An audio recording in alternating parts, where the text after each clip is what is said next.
Good afternoon students. आज का हमारा टॉपिक है बेसल टू नॉर्म्स। ठीक है, तो बेसल टू क्या है? ये बैंकिंग में बेसिकली होते हैं बेसल टू नॉर्म्स। ये क्या है? It is the second set of international banking regulation defined by basal committee on bank supervision. ये कौन से? ये तो इंटरनेशनल बैंकिंग रेगुलेशन के हैं। ये रूल्स हैं, रेगुलेशंस हैं जो कि डिफाइन किसने किए हैं? Basal committee on bank supervision, यानी कि BCBS ने जो है ये बैंकिंग इंटरनेशनल बैंकिंग रेगुलेशंस हैं जो कि डिफाइन किए गए हैं। ठीक है, it is the extension of regulation of minimum capital requirement as defined by Basel 1। ठीक है, ये बेसल 1 जो नॉर्म्स थे उसके आगे जो है उसको ही आगे कंटिन्यू करके उसकी ही एक्सटेंशन करके बेसल 2 नॉर्म्स बनाए गए हैं। आपके सिलेबस में सिर्फ बेसल 2 नॉर्म्स है, सो इसलिए मैं यही करवा रही हूँ सिर्फ। ठीक है, तो अगर हम बात करें ये किसके रिगार्डिंग है रूल्स? Minimum capital requirement. अगर मिनिमम कैपिटल रिक्वायरमेंट की बात करें, कैपिटल रिक्वायरमेंट का मतलब क्या है कि जो बैंक को कैपिटल है कितनी चाहिए, कितनी रिक्वायर है, उसके अकॉर्डिंगली रूल्स रेगुलेशंस बने हैं वो है ये। ठीक है, इसमें बेसिकली जो है बेसल 2 नॉर्म्स जो हैं उसमें 3 पिलर्स आएंगे। 3 pillars. First one is capital adequacy requirement, second one is supervisory review and third one is market discipline.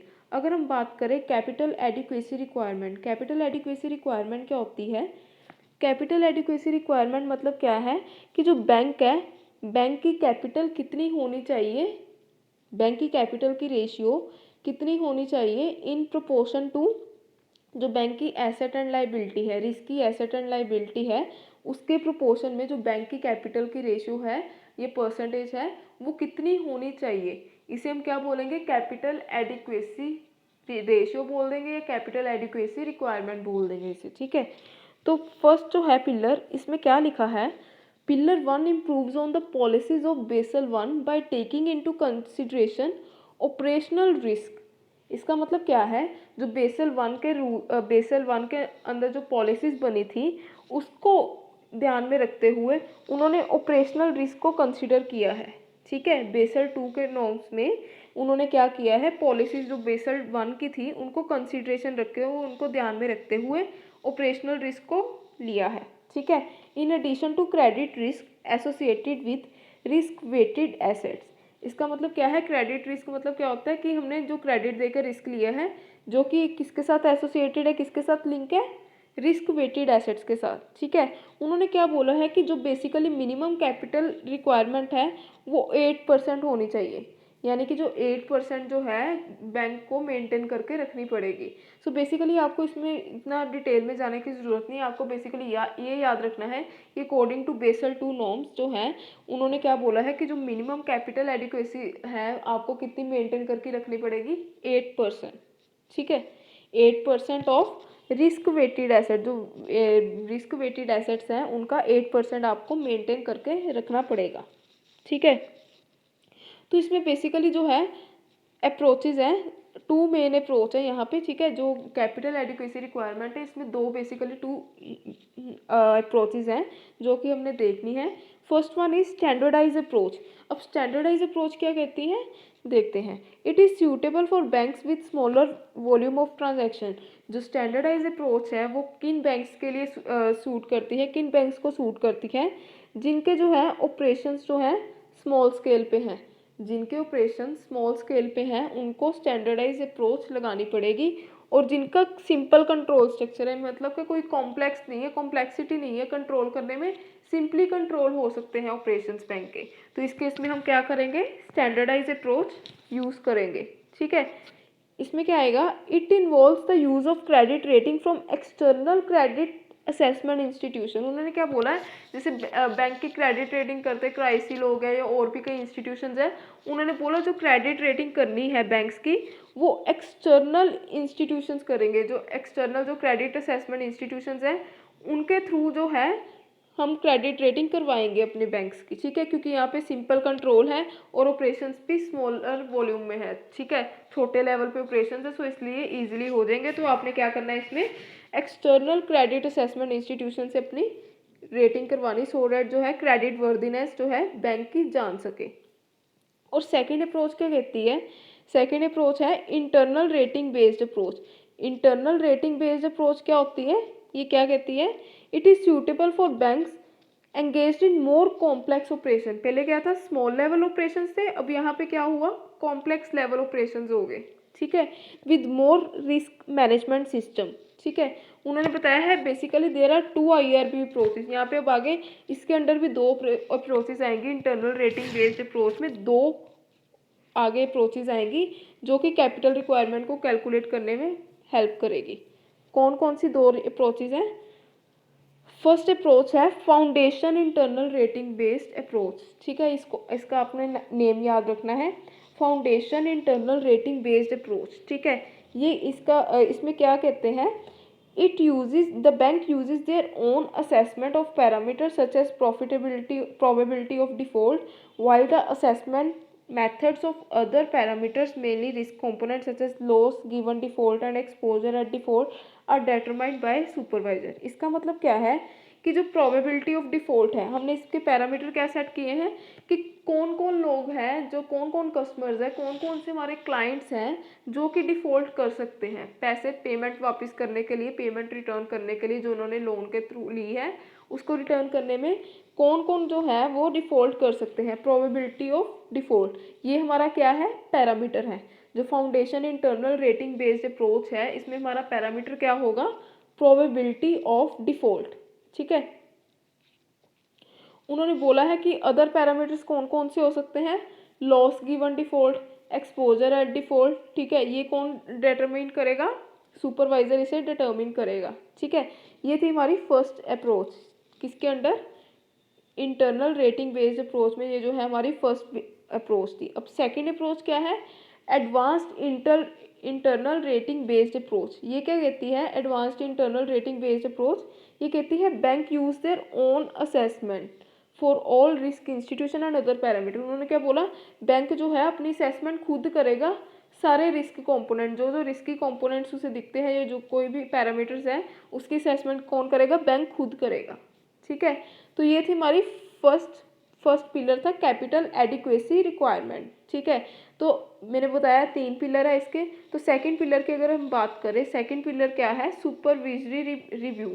अब सुपरविजरी रिव्यू क्या कहता है, उन्होंने क्या बोला है, there is a need of efficient supervision. वो कहते हैं कि ना ज़रूरत है हमें क्या है, एफिशिएंटली जो है सुपरवाइज किया जाए, ठीक है, pertaining to assessment of banks internal capital adequacy. उन्होंने क्या कहा है, सुपरवाइज हमने क्या करना है, एफिशिएंटली हमने देखना है कि जो बैंक की इंटरनल कैपिटल एडिक्वेसी रिक्वायरमेंट है वो कितनी बनती है, ठीक है, कितनी है। तो under pillar 2 banks are obligated to assess the internal capital adequacy for covering all risk they can potentially face in the course of their operation. उन्होंने क्या बताया है, उन्होंने बोला है कि जो कैपिटल एडिक्वेसी है, हमने वो जब हमने देखनी है, इवेलुएट करनी कि बैंक की कितनी बनती है, असेस करनी है हमने, तो हमने ये भी देखना है ये सारे रिस्क वगैरह कवर करके जो ऑपरेशंस में जो रिस्क आ रहे हैं, काम करते करते बैंकिंग के ऑपरेशंस में जो रिस्क आ रहे हैं उसको कवर करते हुए, उसको ध्यान में रखते हुए हमने देखना है कि जो इंटरनल कैपिटल एडिक्वेसी रिक्वायरमेंट है बैंक की कितनी बनती है, ये हमने सुपरवाइज करना है, ठीक है।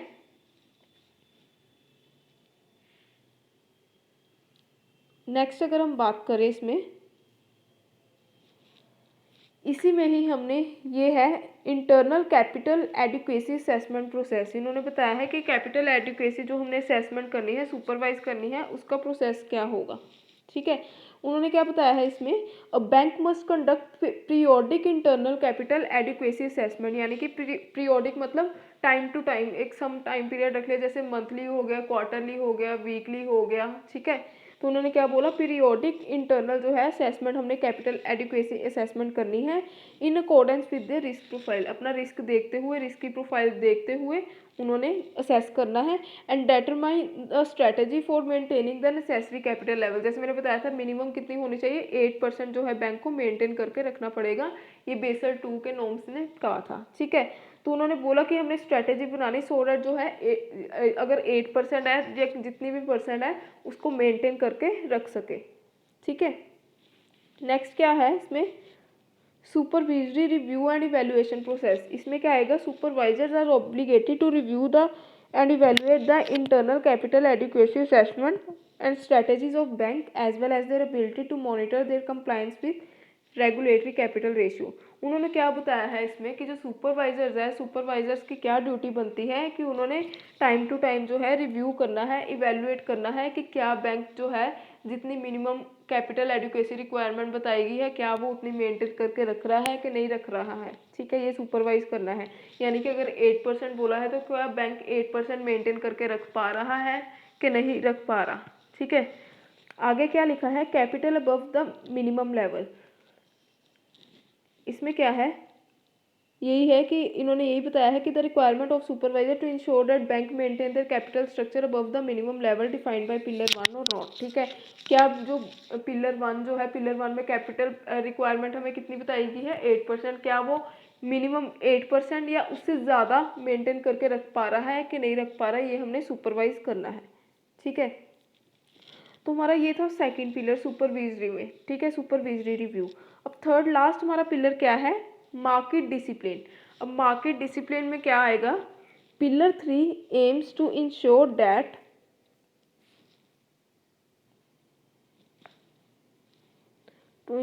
Market discipline by making it mandatory to disclose relevant market information. उन्होंने क्या बोला है, जो पिलर 3 है मार्केट डिसिप्लिन का, वो क्या कहता है कि एक तरह की कंपल्शन है या मैंडेटरी है कि जो भी मार्केट के रिलेटेड इंफॉर्मेशन है वो आपको डिस्क्लोज करनी पड़ेगी। It is mandatory to disclose market information. Alright, so उन्होंने आगे क्या बोला है, this is done to make sure that the users of financial information receive the relevant information to make informed trading decision and ensure market discipline। इसका basically meaning क्या है, market information जो है हमें क्यों मेंटेन करके रखनी पड़ेगी, ताकि जो है जो शेयर होल्डर्स हैं या जिनके लिए फाइनेंशियल रिपोर्ट्स इंपॉर्टेंट है, जिन्होंने देकर डिसीजन लेना होता है कि क्या ये कंपनी या बैंक में हमें पैसा इन्वेस्ट करना चाहिए या नहीं करना चाहिए, तो इसलिए ये जो है इंफॉर्मेशन जो है डिस्क्लोज करनी पड़ेगी मार्केट इंफॉर्मेशन, सो डैट जो है जो फाइनेंशियल इंफॉर्मेशन के यूज़र्स हैं यानी कि शेयर होल्डर्स होंगे और भी कई होंगे जिन्होंने शेयर्स में पैसा लगाना है, इन्वेस्टर्स होंगे, वो डिसाइड कर सके कि क्या बैंक में पैसा लगाना चाहिए कि नहीं लगाना चाहिए। सो ये था हमारा मार्केट डिसिप्लिन में। ठीक है, ताकि हमारा जो है डिसिप्लिन बना रहे मार्केट में, अगर हम प्रॉपरली जो है मार्केट की इंफॉर्मेशन डिस्क्लोज करके रखते हैं।